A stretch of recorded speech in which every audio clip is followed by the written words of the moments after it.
Welcome back to the podcast, everyone. This is Erica Barnaby, your go-to realtor. And today we have a very special guest, Ross, a seasoned loan officer. Today we're going to dive into mortgage rates and how that is shaping the real estate market. Hey, Ross, how are you? Good. Thanks for having me, Erica. It's a crucial topic with all the fluctuation we've been seeing for sure. Yeah, absolutely. And it's going to be, we're going to dive deep here shortly. But before we do that, tell us a little bit about who you are, who you work with, and a little bit of information. Yeah, so how I pretty much started was I was in the food industry. I owned a little franchise. I absolutely hated restaurants, food, everything to do with it. And that was years and years ago. And then one of my buddies was a banker, and he's like, "Hey, try this out. I know you're good with numbers." And I went in there. I worked there for 2 years. It was at Allied First Bank. Um, and I Ah, fell in love with the numbers. I fell in love with mortgages and helping clients and talking on the phone all the time.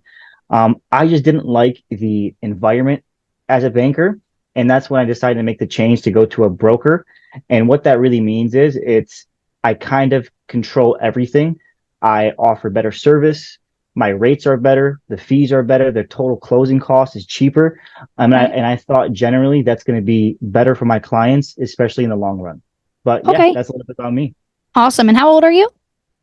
I'm 25. It looked like a baby, but that's okay Yeah, because you know what you're definitely. doing. And hey, same thing, right? We talked about this when we were getting Yep, to know each other. Like a exactly. lot of people cannot believe that I'm not going to tell you my age, but Hmm. I'm in my mid to late 30s and people are like, "What?" Yeah, But hey, real estate has given me a few gray hairs, so I'm starting to look a little bit more my age. definitely. All right, so we're going to jump into the very first part of what we're doing here, and that's just going to kind of be talking about understanding mortgage rates. Um, so let's start with the basics. Can you Okay. explain how a mortgage rate may impact a buyer? Absolutely. I mean, mortgage rates are a key factor. You determine your monthly payment. Lower rates mean more affordable payments, which can kind of influence buyers' decision on when and what to buy, which is huge, especially nowadays where rates are at. Yeah, so I've noticed and it's funny because I made a social media post today about how buyers are starting to kind of finally realizing that uh, if we're gonna wait for these rates, Hmm. we may be waiting for a little bit longer than we expected, and a lot of Yep. buyers are finally realizing that it's time to jump into the market. And I Hmm. think we're at 40% of active buyers right now are not waiting anymore. They're Yeah. going into it. So let's talk a little bit about the historical trends and what that means, and give me your overview of. And I understand it can be your opinion, it doesn't have to be facts, but let's talk about how rates have changed over the last years and what that means for a buyer. Absolutely. Historically, rates have fluctuated due to like various economic factors. For Mm-hmm. instance, rates were incredibly high in the 80s. They hit 18.6%. Many people don't know that, and it's kind of Yeah. crazy to even think about. And that completely cooled the whole housing market. In April 1971 and until today of April 2024, the 30-year fixed rate mortgage is on an average of a 7.74, which is, I know, relatively high, but compared to that 18.6% back then, that's like a steal to a lot of people. I remember when my parents bought their first home, their interest rate was a 15%. Yeah. Um, Wow. yeah, exactly. Um, but I truly believe the main issue today isn't rates, Mhm. it's actually home prices and Mm. the average median income. Yeah, I tend to agree with you on that, and I know we're going to talk here a little bit about what's to come and what you think. So let's let's not talk about historic for a second. Let's talk about current, right? So we just touched on it just a little bit. What you think is really the holdup, or the maybe, I don't want to say problem because Yeah, I don't want to ruffle too many feathers here while what we're saying, but why would you say buying a house today may be harder than it was, let's say, 10 years ago? absolutely. I mean, we're going to put a graph up on the screen for you guys to take a look at. But at one point, you can see the average household income was the same as the average home price. Moving forward to today, the average cost of a house in the US has been around 5 times the yearly household income.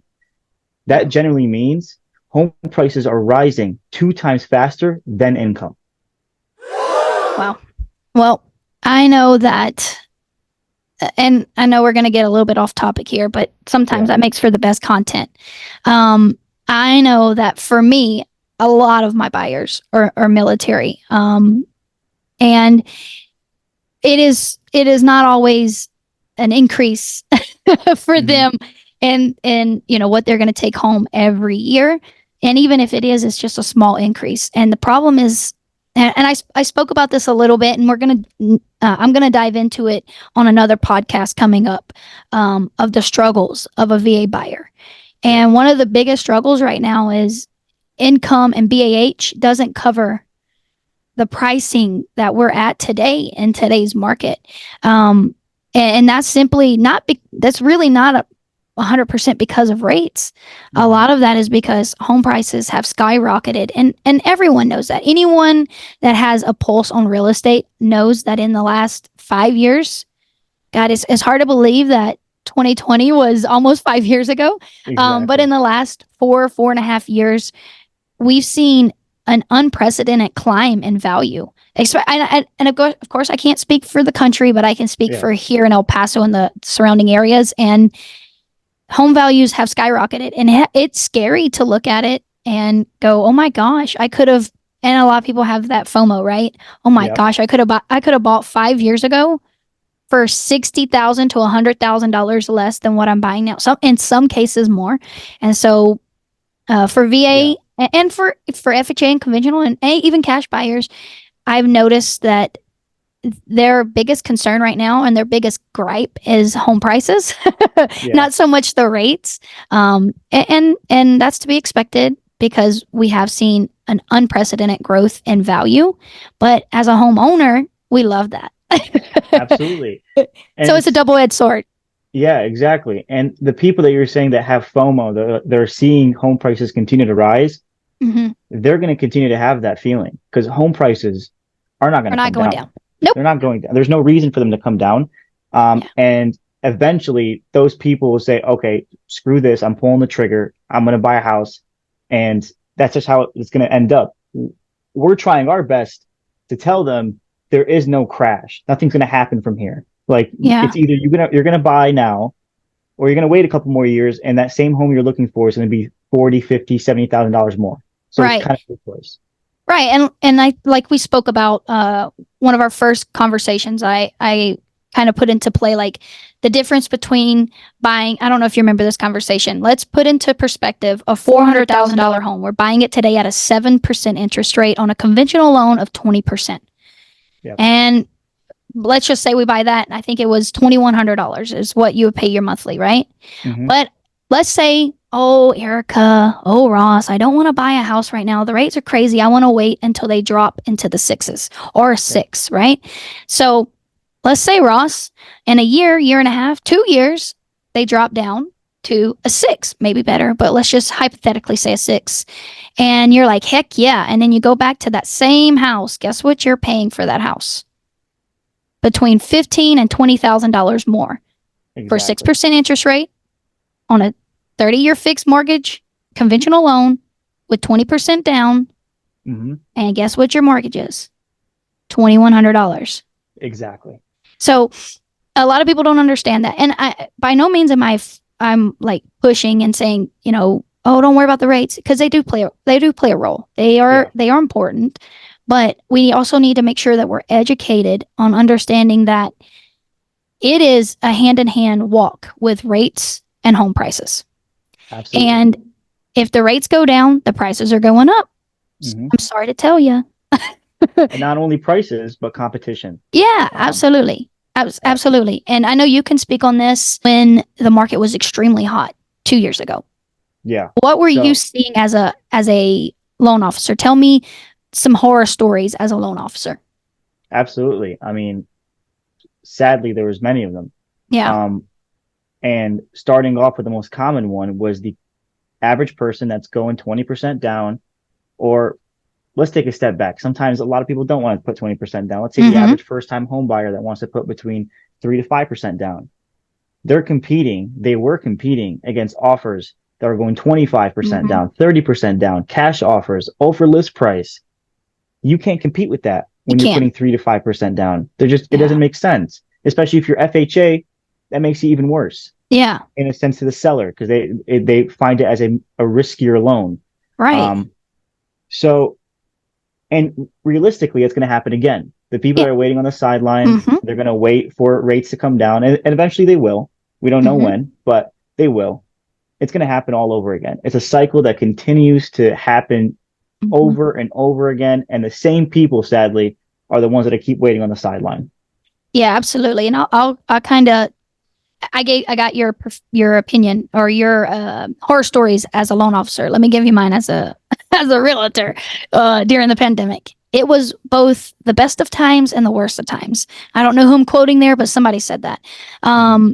And the worst of it all was that you could bid 15, 20, $30,000 over list price in some cases and still not walk away with that home. Right. And most of my clients will tell you that I didn't let them do that. You know, Mm-hmm. it was a little bit of a struggle for a few of my clients, but most of them we waited for the right one, thank God, and we Yeah. jumped on it and we got the great deal. And Iris and Adon are very good friends of mine who bought a home, and I'm going to speak on them for a few seconds. And this is just sorry, I'm going off topic a little No, bit, you're but okay. um, gosh, I couldn't tell you how many houses we saw and put in offers. Probably saw 50 or 60 houses. Wow. Probably wrote 10, 15 offers, and every time we would write the right offer, right? Not the offer that was competitive because it was very important to them not to kill their budget and not to Yeah. overstep. And so we for months, I think it took 8 months. 8 months to Mm-hmm. find a house. We found a diamond in the rough that Yep. no one was really looking at. They bought the house for 300,000 and it's been 2 years, I think. Gosh, I don't know. Mm-hmm. It's been a minute. Yeah. And I'm not going to put their value out there because I don't think they want me to, but I will tell you the profit that they have because they have renovated a little bit is over $75,000 in 2 years. Wow. Um, and it's way north of $75,000. And so you can make those really good investment properties or that really good investment for yourself, but it was really hard to because Mm-hmm. everybody was going after the shiny beautiful instead of looking for the diamonds in the rough.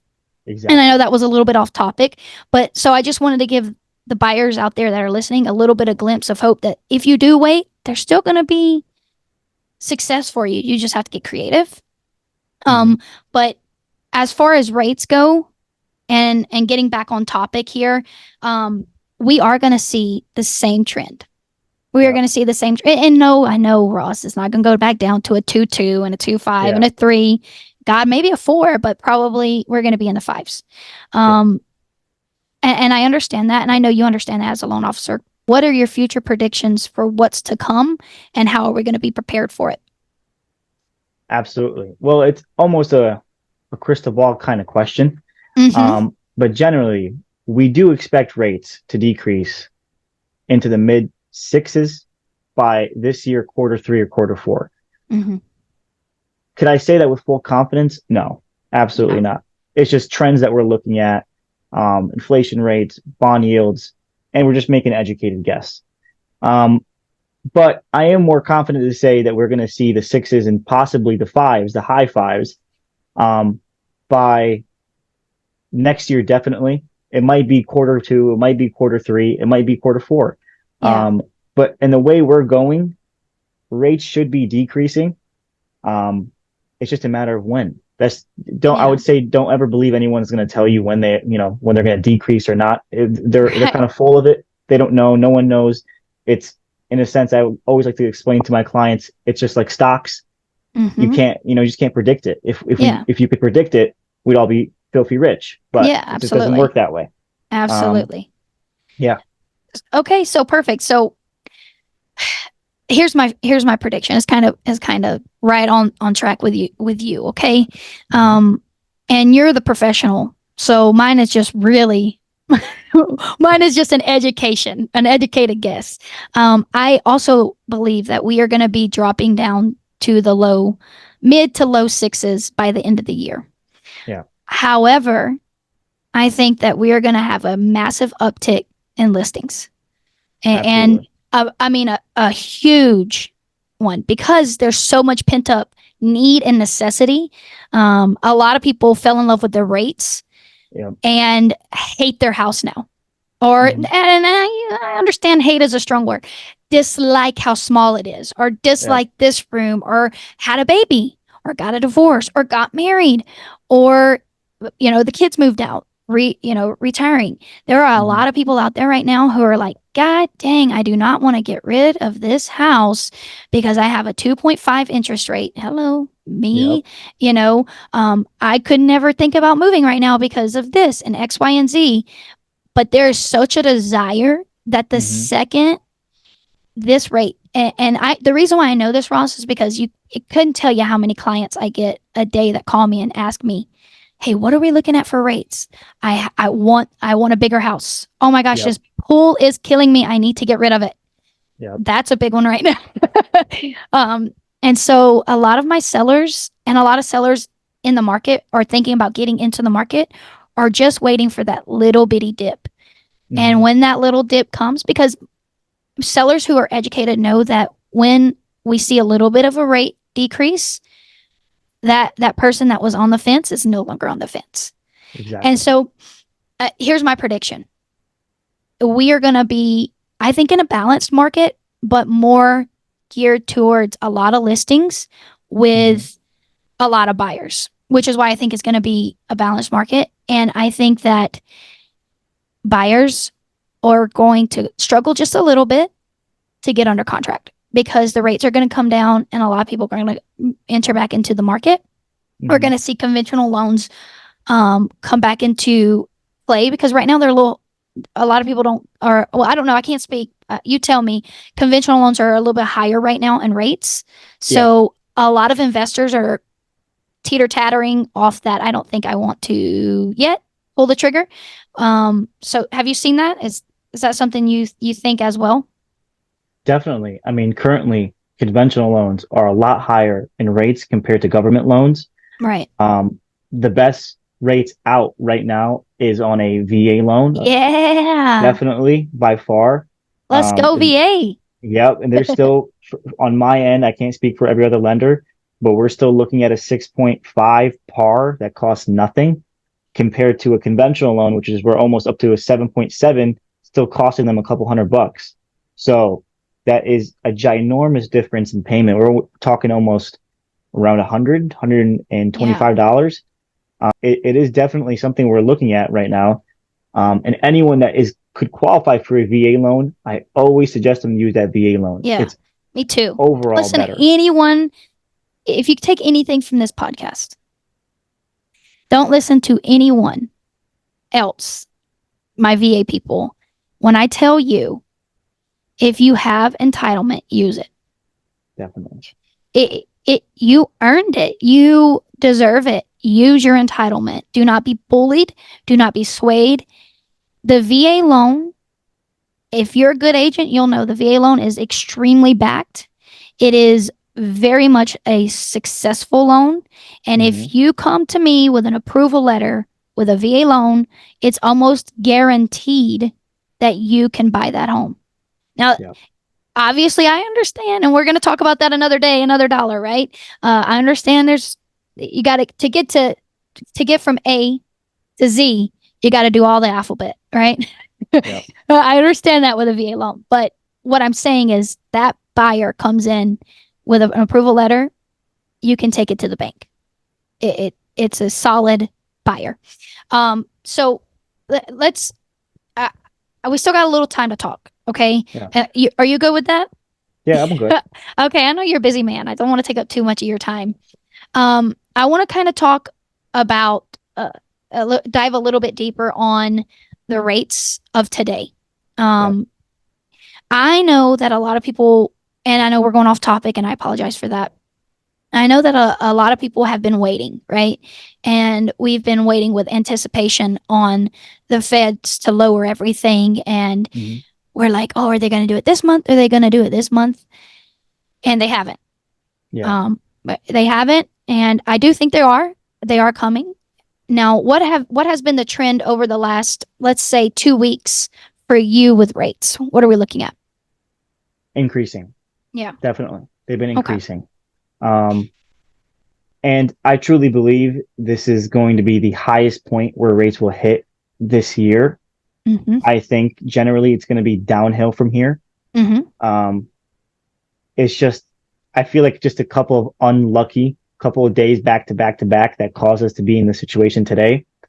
Um, and other economic things are kind of going Right. on, the war in Iran and back and Election forth, year.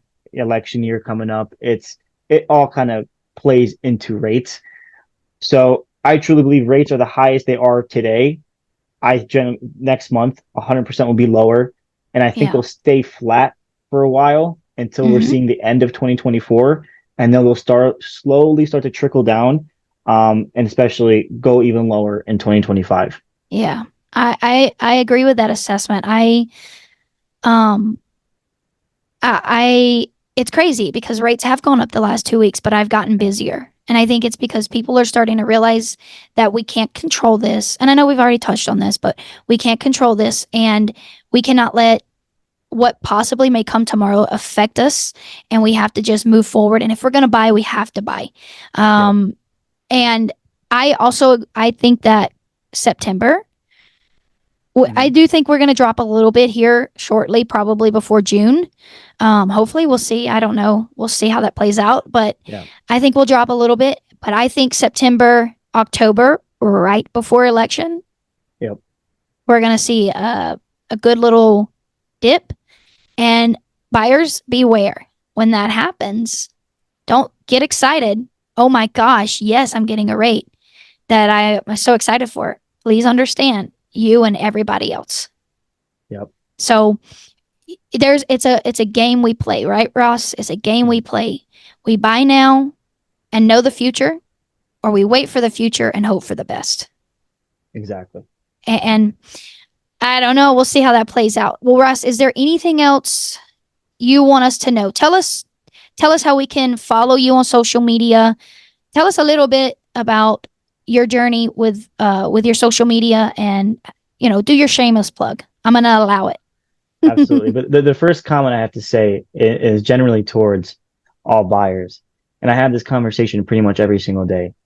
Because I'm looking at the financing, I'm looking at your income, your debt, and I will never suggest you take on a monthly payment I generally think you can't afford.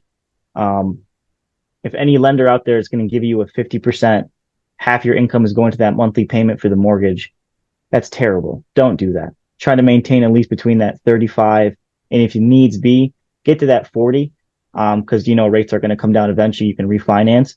But the number one thing I always just like to say today, if you can comfortably afford the payment, buy the house, Yeah. because you will regret it.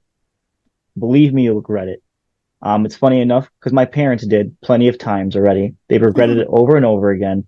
Um, don't value the rate as much. Don't value the payment as much. Hmm. It's gonna come down. You'll refinance. You'll bring it back down. If it's a dream home you generally want, you can see yourself living in, and you can afford the payment, pull the trigger. Um, and regarding my social media, I do post content pretty often, on Instagram and Facebook. We'll put my name up on the screen where you guys can find me. Hmm. And it's just educational videos, trying to give you guys a little updates on the market, special programs that many people don't know about, down payment assistance that can give you the whole down payment and some to get into the home if you don't have the money. But yeah, check it out and make sure you do follow me as well.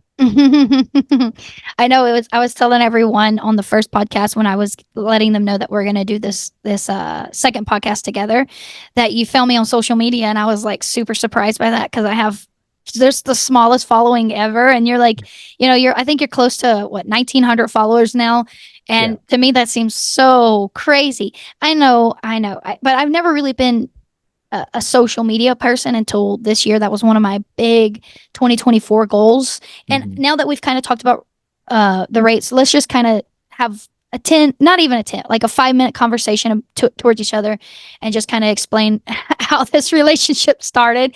Yep.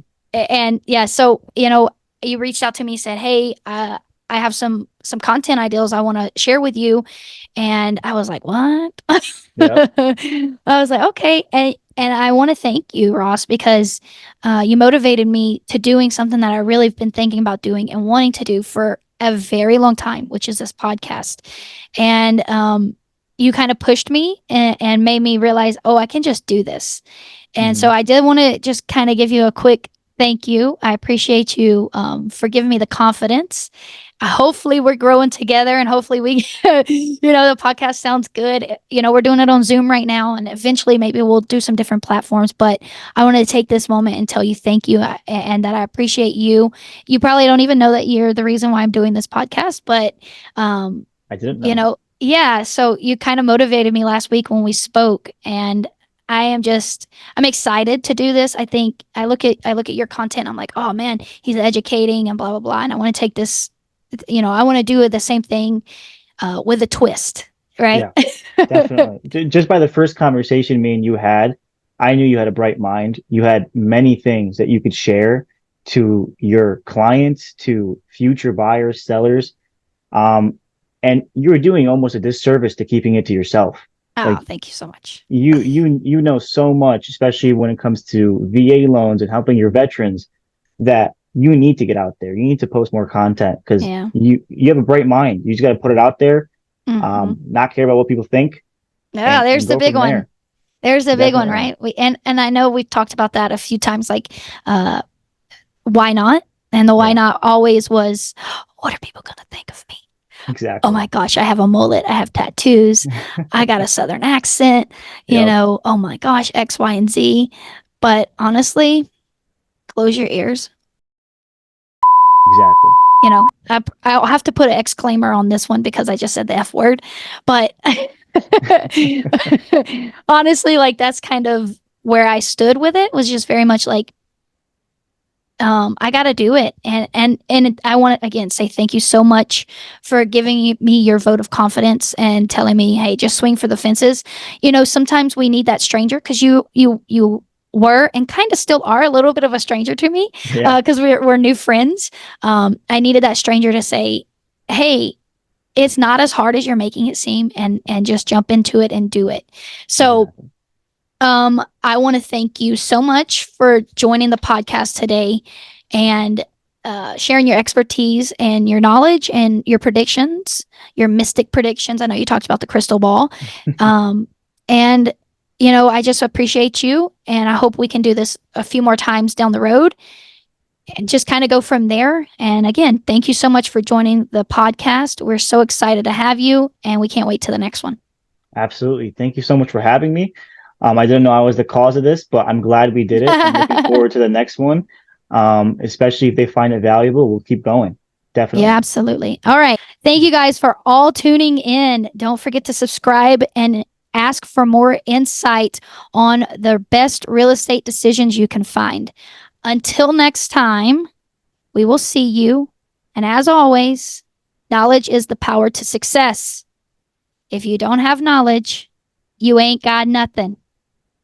All right. Absolutely. Have a good one.